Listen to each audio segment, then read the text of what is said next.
Well, these are words I never thought I'd be uttering, but Kenny Pickett is officially the quarterback of the Cleveland Browns. I say there's still a lot that has to play out, but obviously the big story of the day and what was the beginning of legal tampering in the NFL. Anthony Moeglin, Spencer German here with you as we discuss an eventful day in the NFL, but obviously for the Cleveland Browns as well.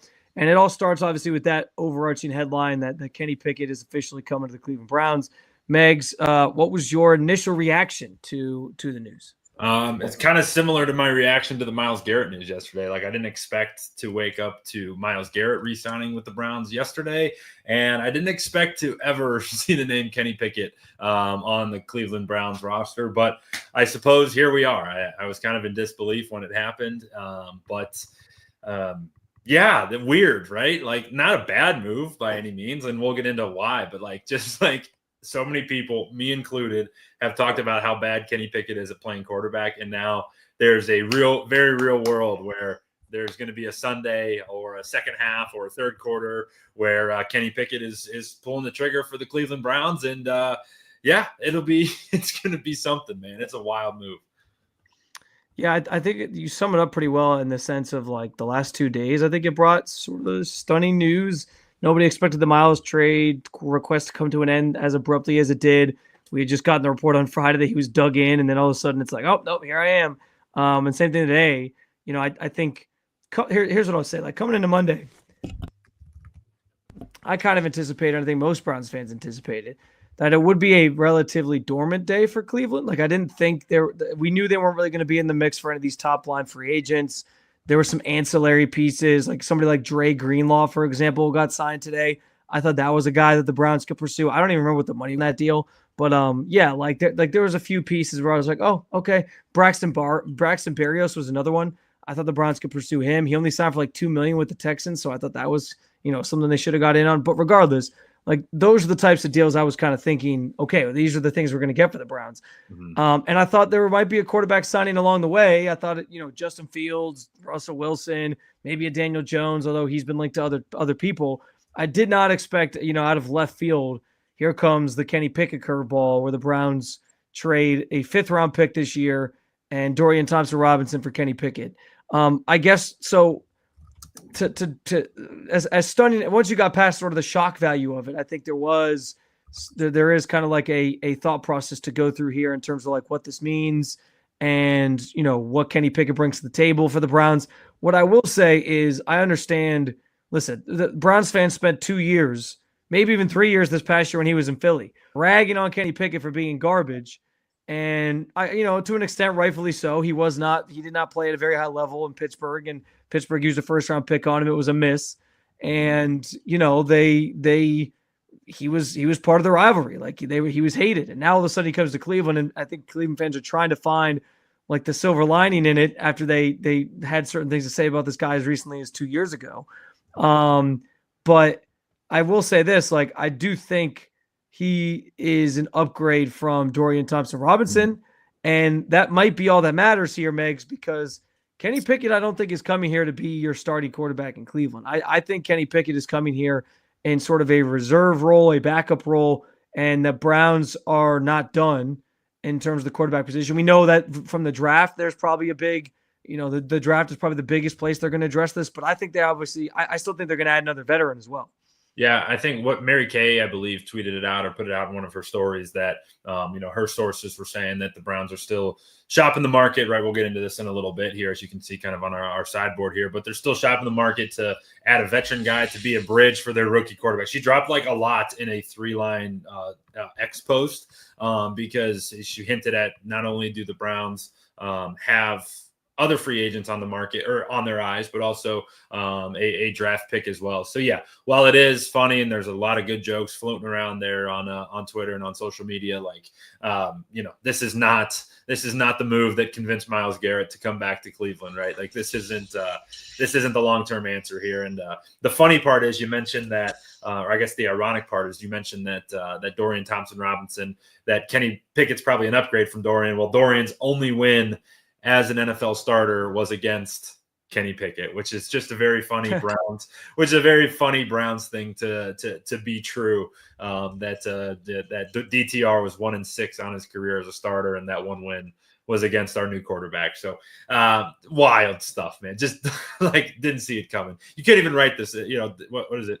Curb Your Enthusiasm couldn't even write a script that Yeah, and from my understanding, Kenny Pickett will come in, he'll compete, he'll get a chance to sort of play for the job, but obviously he will likely be in a competition against a first-round draft pick rookie and whatever other veteran the Browns are pursuing.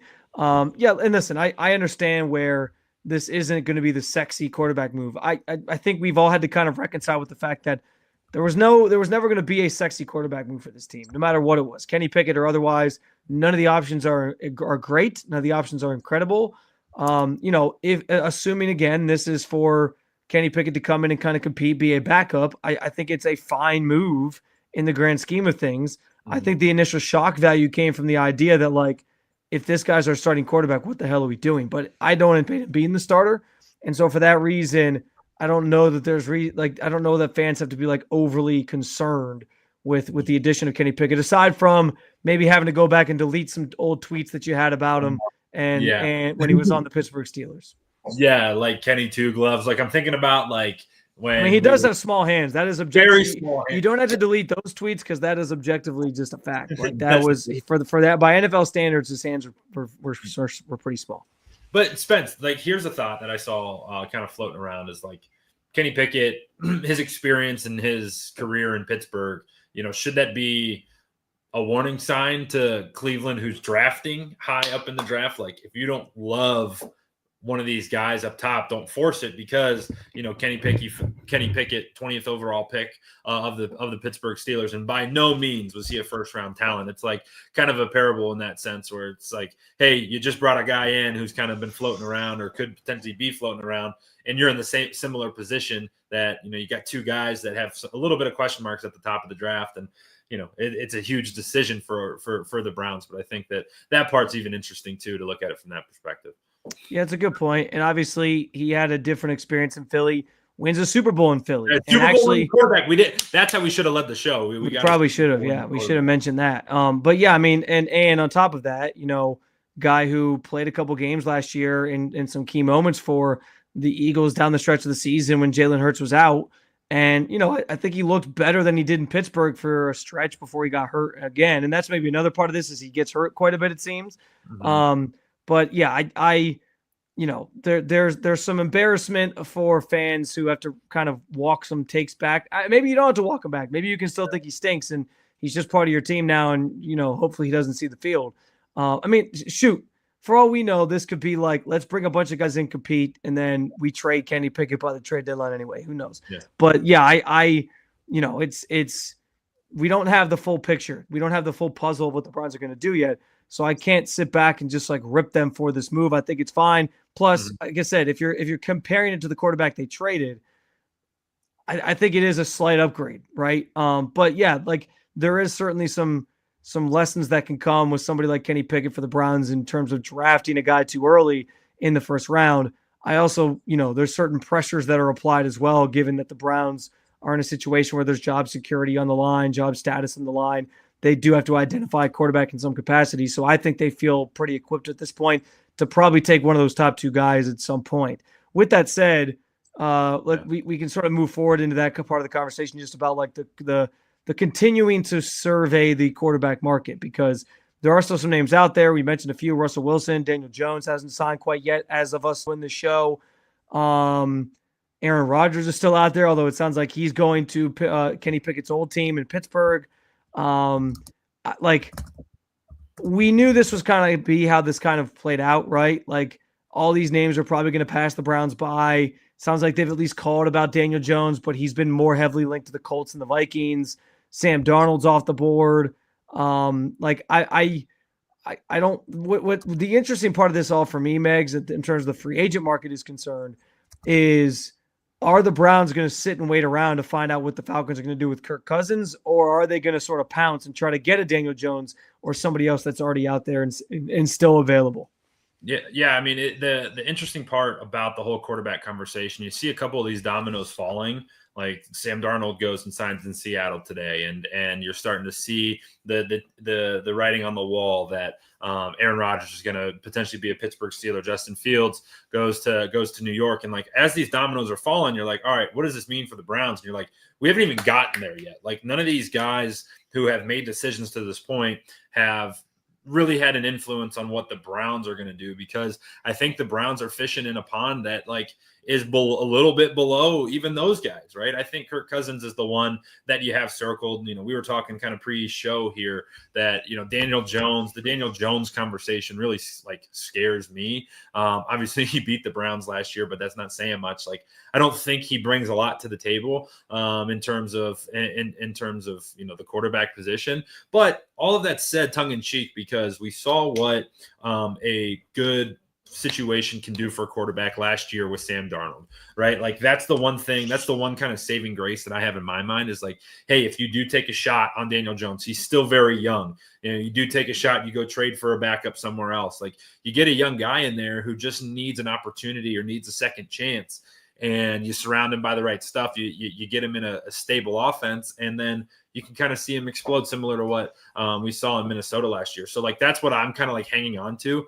However, the prospects are like, it just is like so uninspiring. And we knew this was going to be the case, Spence. We knew like this is no surprise, but now that it's becoming reality, it's like, oh man, like the cupboard's bare. So here's the way I'm looking at this, because like I think Daniel Jones probably doesn't come to Cleveland, and the biggest reason why is like Kenny Pickett is the reclamation project here. Like if we're talking about like how you're sort of classifying the types of quarterbacks the Browns are looking to bring in, we can assume one's going to be a rookie, whether that's a 2 or that's a 33 or whatever they decide to do, whether it's that 1 and they trade up, whatever. We can assume one of these quarterbacks is going to be a rookie.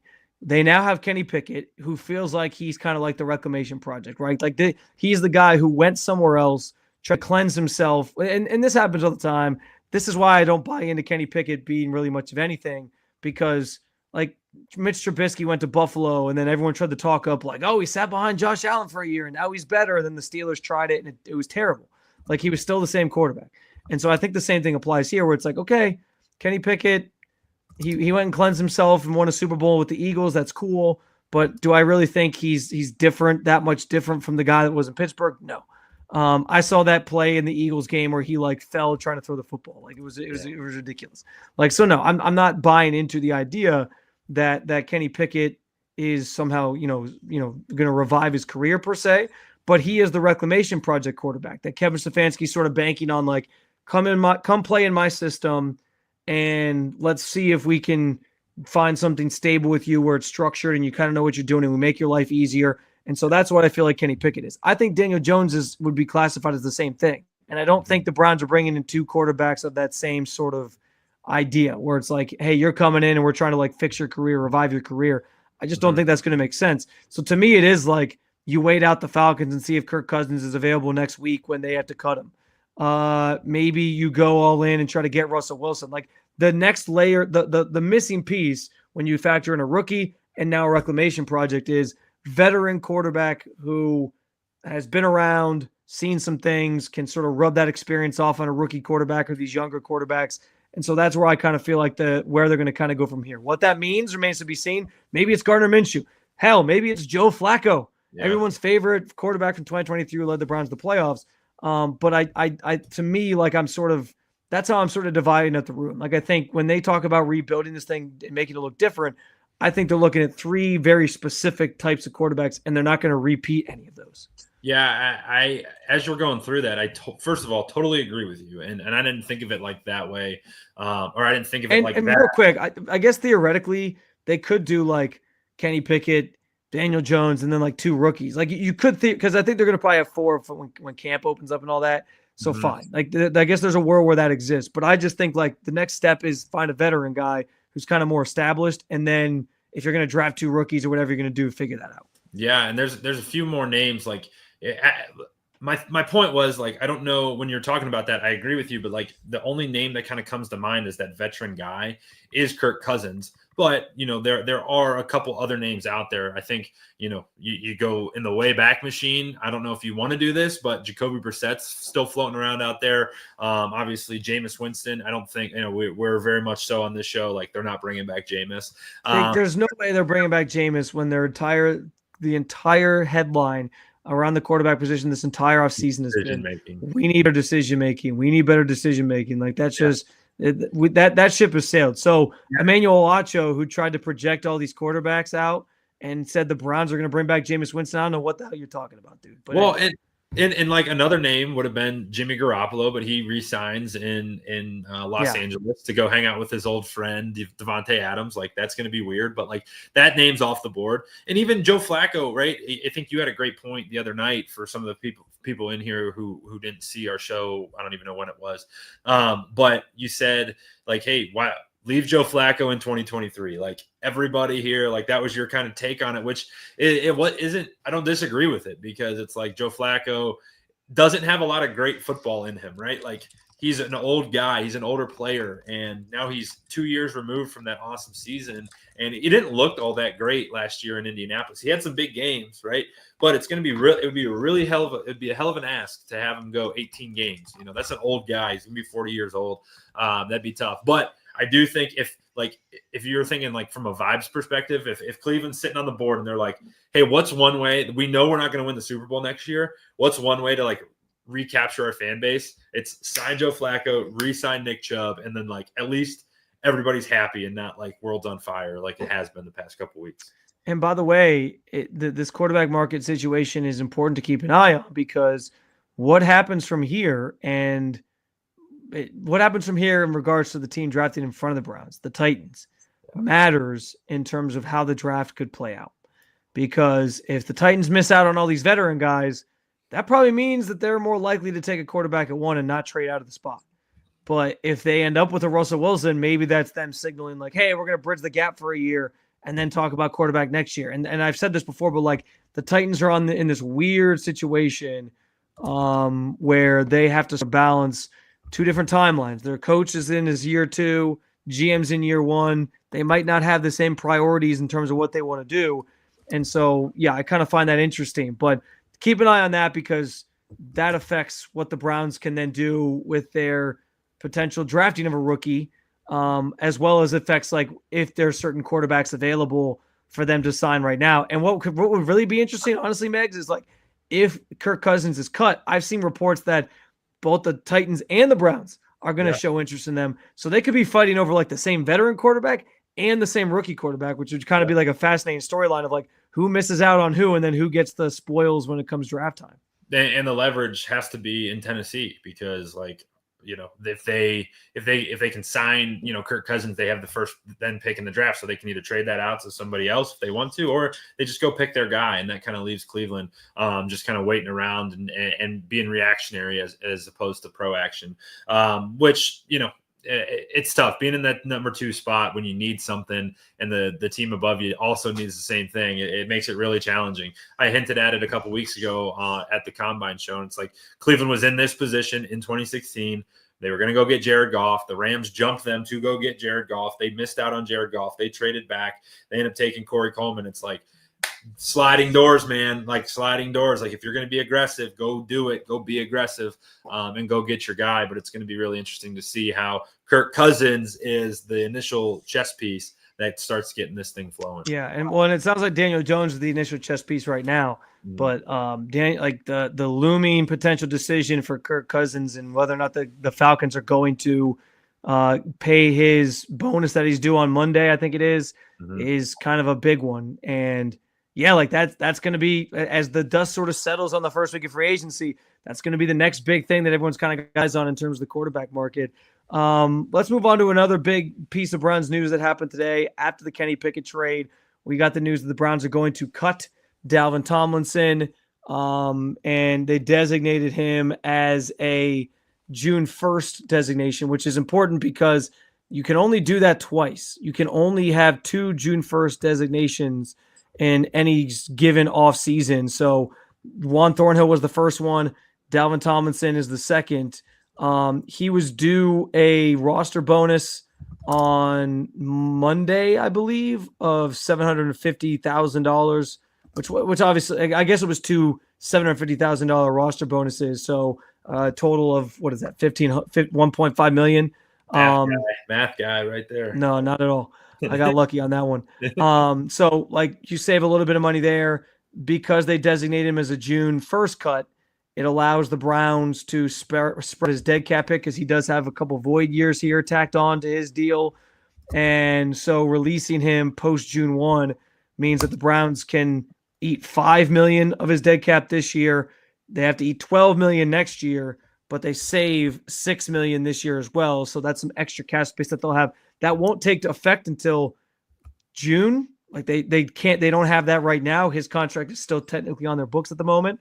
But that'll probably play a role in like rollover cap, which means like just the money that you don't spend over your cap space that rolls over the next year. So it's a notable move, but from a financial standpoint, but I think more so, Megs, because it once again, emphasizes the fact that the Browns are going to have to prioritize defensive line in the draft and potentially in free agency with some ancillary moves here in the coming days, because now they have another hole to fill up front there in the trenches on that side of the ball. The good news is that this draft class is loaded when it comes to defensive line talent. Yeah, that's one piece of good news. The other part is, this is kind of a big boy moment for both Mike Hall and Jawan Briggs, who Mike Hall, the first one, is like, hey, this guy has all the tools to be a really good player. We don't know for sure what happened off the field last year. It sounded like, that was a big scandal of his, and, that got sorted out between he and his fiance at the time, but still a nasty situation. So he's got to keep his head clean off the field, but he's got all the tools to be one of the great, defense linemen in the league. And this Jawan Briggs guy, this is one where, I encourage Browns fans, if you're in here tonight, just go look him up, look up some of his plays, look up some of his tape, because this guy has the tools. He's an underappreciated guy, didn't get a chance till late in the season and really came on very positively. And that goes along with some of the other guys up front. Alex Wright has been another name that's been really, in his short tenure in Cleveland, has been on the rise. So there's two guys inside that I think, this move signals like, hey, it's your chance to go get it. And then you're going to have the ability in free agency and in the draft to supplement that with some picks. Like you said, the defensive line really deep in the NFL draft. Also, it's a really good spot to get some veteran free agents in there as well to really beef up that defensive line. Yeah, there's certainly still some players out there that they can sign. Again, at this point, they are sort of bargain bin shopping. So I'm not expecting them to make some massive move, but I will say like two names that pop up on the radar for the Browns are Javon Hargrave, who they were interested in a couple years ago. He was just released by the 49ers last week, and Draymond Jones, who was just released by Seattle last week. Two guys, and Draymond's obviously Draymond is a Cleveland guy. He's from Cleveland, went to Ohio State, so he's got some familiarity with Ohio. Again, neither of those guys, Javon Hargrave's in his early 30s at this point. He is only a year removed from a 7.5 sack season, so he can still do some things decently, but both of those guys are sort of like bolstering the depth up front. And that is important because Jim Schwartz emphasizes that on his defense anyway. But those are two names to keep an eye on that you could get at sort of like a bargain price. And, there's a rotation that goes on with that defensive line anyway, but you can bet that the Browns will continue to find pieces both in free agency and probably in the draft to fix their defensive line, because that now has become a bigger priority with the Dalvin Tomlinson news. Yeah, I would love the opportunity to bring Draymond Jones back home. Ignatius kid was that's awesome. right. He did go to Ignatius. That's right. Yeah, he's an Iggy guy. Played alongside one of my best friends, former teammate. I knew he was from Avon Lake, so I thought for some reason I just thought he went to Avon Lake, but I forgot he went to Ignatius. Yeah, Iggy, the glass eater type of a player, and was really good at Ohio State too, and had a solid career. Started in Denver, then obviously goes to Seattle, has a chance to come home. So you really like that. Hargrave's been around a ton of winning, right? A ton of winning around a quarterback that had a lot of like question marks, right? In San Francisco, Brock Purdy doesn't jump off the page in terms of athleticism or size or look, took, but he won a ton of football games. And a lot of it was due to the system that he was in, right? So he's experienced a lot of winning from that perspective, which would be how the Browns would get it done next year. So a couple guys there that really stand out. And then, this also talks about, like, what are you going to do with your 12 draft picks? Like we said, this is a deep defense line class. You can get guys who are valuable in the second, the third, the fourth. So it's going to be really important for the Andrew Berry and his staff to have identified the proper guys and then go use their draft picks wisely to go get them. What other moves from your standpoint, Meg, stood out as notable from today? I think obviously one's going to be the Sam Darnold decision. Mm-hmm. He goes to Seattle. That was kind of some conversations and links about that, just given, after they traded Geno Smith, they clearly had some sort of plan in place. Mm-hmm. And he reunites with Clint Kubiak. I was going to say Gary Kubiak, which is not true. Clint Kubiak, who coached him at one point at one point anyway. So, I think that one's obviously going to be notable for people because he does kind of help set the quarterback market. He basically got like the same deal Baker Mayfield got. Mm-hmm. So that's kind of interesting. I also think I want to applaud the Bears because the Bears they clearly said, I'm pulling your tweet up. Well, no, they have clearly said that they made a point in being like, listen, we were awful up front last year, and Caleb Williams was running for his life and got sacked 60-plus times. But I just have to kind of pause a little bit because the Bears now feel like that team that like spends big in free agency and then they just stink again. Because there's always that one team that spends big in free agency and then they just stink. Yeah, no, it feels like the second offseason in a row that they've done this when they went and got Keenan Allen last year and a bunch of other names. I don't disagree with that. The Sam Darnold one is interesting because awesome for him. Like, that's really, really cool. He was able to turn his kind of career around and get paid a nice chunk of change. The question mark for me in that situation is, like, they just traded DK Metcalf away. That cupboard is very bare. Like, we're talking about the Browns not having many weapons. Like, that's kind of the case in Seattle. And so Sam Darnold's going to go from arguably the best skill group in terms of receivers to running backs to tight ends that he had in Minnesota to like one of the worst. And that will be really interesting for him. From a professional standpoint, I don't know what his market was, but I think that move kind of, made me scratch my head of like, hey, you're playing really great football. You're going to have to really step up to go get it done. Justin Fields going to the Jets. That one, yeah. I think that's I don't think that like produces ripple effects throughout the NFL.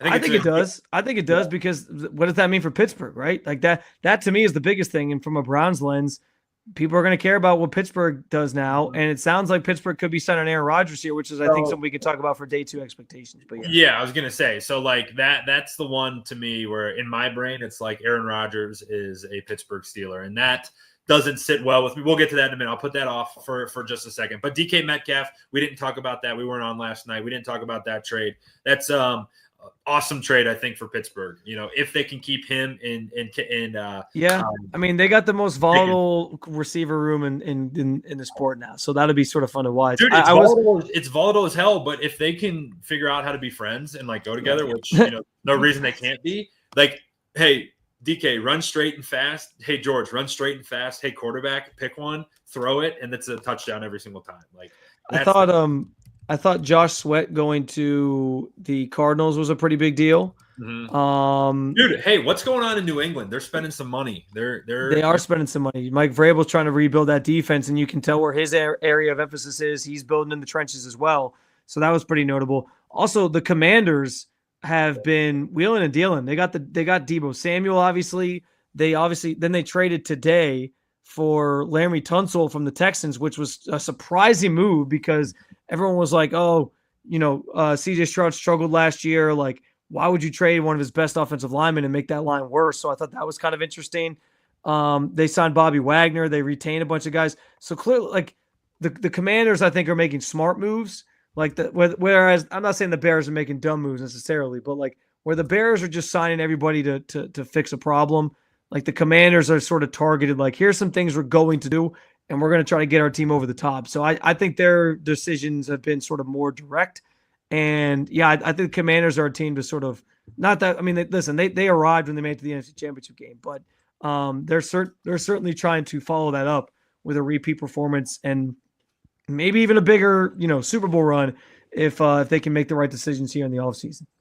Dude, Spence, the one team that I think is just like, all right, we have 2 more years left of our quarterback on a rookie contract. We're pushing all the chips in the middle. It's Carolina Panthers. Like, their name kept popping up all day long. They re-signed J.C. Horn to the biggest contract to defensive backs. By the way, I can't say I've watched a lot of J.C. Horn tape. Has he been so good that he warranted that contract? Because I heard some people sort of differing opinions on that, but I don't know. I unfortunately am not the one to ask about the Carolina Panthers tape because, like me, like you, I haven't watched a whole hell of a lot of the Panthers. So, like, they obviously, I mean, he must be okay if he got the bag, dude, like 100 million, 70 of it guaranteed. They sign a couple other guys, bring some in, all of them on the defensive side of the ball. So they've really honed in on their defense, and that goes to show you, if they do believe that Bryce Young, what we saw with him at the end of the year was less of a flash in the pan and more of a consistent answer for this franchise. I think it's pretty good. And like, hey, if you're the Panthers, you got 2 more years left to him cheap. Go get it while you can. I'll tell you who's one loser of the offseason so far. No, it's not going to be the Cleveland Browns, even though they traded for Kenny Pickett. It's the Cincinnati Bengals. Yeah. They have had a bad offseason. They're going to lose Trey Hendrickson. Even if they try to sign other pass rushers, they're going to have to overpay now because the Miles deal. Plus, the Miles deal also means that Jamar Chase is going to get paid more money. And because their GM went out and promised at the combine that they were going to make him the highest paid non-quarterback in football. And so Miles just F that all up for them. So, yeah, they're having a pretty bad offseason if you're a Bengals fan.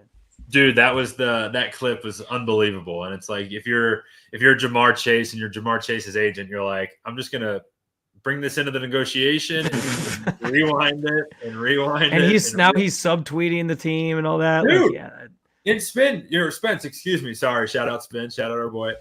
But like, really interesting. We get so frustrated with Andrew Berry and Kevin Stefanski never saying anything. They don't say anything. They talk in circles. They say the bare minimum, like just to get it's the Marshawn Lynch. I'm only here so I don't get fined. Like Andrew Berry has never answered a question with any type of substance ever in his career, and that's why. Right. And that is exactly why 1 week ago, everyone thought Myles Garrett out the door, and, Cincinnati's GM stood up there and was like, yeah, we're going to make it easy enough, easy, fine, whatever. And then Jimmy Haslam pulled out his oil money and his Pilot Flying J money and said, I'm actually going to do this, and I'm actually going to screw you. And that throws an entire wrinkle in it, man. It's really interesting. And I do think Cincinnati's kind of down south, Southern Ohio, kind of fumbling things around a little bit. Yeah, Duke Tobin not having a good month for the Bengals, and yeah, there was nobody more mad about Myles Garrett's extension than him. So we'll go to the final thing here. I honestly think we should just kind of break down what to expect on day 2 into 2 buckets. What's the first one is what to expect from the Browns in day 2, and I guess I would say probably still not a lot, but you might start to see like day 2 will sort of provide like a lot of the big names are going off the board already. A lot of the big names are getting deals done. So this is where you'll start to see the Browns probably start to do some ancillary stuff. Maybe this is where a Javon Hargrave signs, like something like that. Maybe they do pinpoint their veteran quarterback that they're looking for tomorrow. But that's again, the interesting thing about that is, do they pull the trigger on somebody that's out there now, or do they wait and see if the Kirk Cousins situation sort of resolves itself? But let's be honest, Megs, like we both are going to have our eyes on one team and one team only tomorrow. And that's the Pittsburgh Steelers, or maybe even overnight. Like maybe we won't sleep. I don't know. But whatever the Pittsburgh Steelers are doing at quarterback, and if it's going to be Aaron Rodgers, we see this thing completely differently. But I mean, that's going to be like must-see TV. Am I up first? The way I see it, if you want, yeah, that's fine. I think I am terrified of it because as a Browns, we're covering the Browns. I'm like, oh gosh, this is not what Browns fans want, because yes, Aaron Rodgers, old, hasn't been good for a while. Has a lot of off the field stuff. And the way I see it is Mike Tomlin is the perfect guy. He's talked about it a number of times, like 3 or 4 different times. He's made it intentional that he's like, I like Mike Tomlin. I want to play for Mike Tomlin. Mike Tomlin can deal with his, excuse my language, his bullshit. Like he can deal with all of that and make him be a good football player through it all. And that that terrifies me. We think he can. Is it an unstoppable force and an immovable object? That's what I'm saying. Like there's a tipping point for everything. And I mean, listen, this has a chance to like play out in such a terrible way that like even like the Browns could sort of be like a side story, right? Like as bad as the Deshaun Watson thing has been, and like if they just have like a bad season, they're like 6 wins this year, people sort of move past all that and they'll be honed in on the fact that the Steelers might just completely sabotage themselves from within with an Aaron Rodgers coming to the team. And listen, you're right. Maybe Mike Tomlin is the one coach that can rise above that and it doesn't ruin his team and they still get to the playoffs. Here's what I'll say. I think bringing in Aaron Rodgers, if that's what happens, is like the ultimate fork in the road for the Pittsburgh Steelers. Mm-hmm. It will either blow up in his face, and then he's getting fired finally, which is what Steelers fans have been clamoring for. They're like, oh, get us out of here with this playoff appearances and getting bounced in the first round. We've seen enough. Get him out of here. But he keeps his job because he takes teams that shouldn't necessarily be getting to the playoffs and gets to the playoffs every single year, and he's never had a losing record. So it's either going to turn out where he gets another team to the playoffs, and if that's the case, like you might as well just give him a lifetime contract, Steelers fans, and accept that he's going to be there forever. But if it doesn't and it blows up in his face, then you're going to get your wish, and he's going to get fired, and then the Steelers will be starting fresh. So I think Mike Tomlin's kind of putting a lot on this. I get it; they got to figure out the quarterback position, but he's putting a lot of faith in a stick of dynamite being thrown into like a vat of gasoline to, potentially sabotage his job and sabotage his own team. We'll see. Yeah. The one, and that's assuming it happens. We don't know yet, but yeah. The one sounds like the Giants are trying to make a run at him too. So yeah, because the Giants got to see firsthand across the hall what he was like, and decided, hey, let's try this too. Yeah, like I don't know. That's the silver lining to me in the whole situation is that like, yes, he's just not very good anymore. Like that's the hard part is like he's just not that good of a quarterback anymore. And that sucks. I'm a huge Aaron Rodgers fan. I grew up playing quarterback. I grew up like watching him and like wanting to throw the football like him, just as pretty much every quarterback who's ever picked up the football does. But I think at this point in his career, he's old. He can't move. He doesn't have the same zip on the ball. But most importantly to me, the shocking part from last year is like his decision-making like went like this, and it just like took it downhill, just fell off of a map.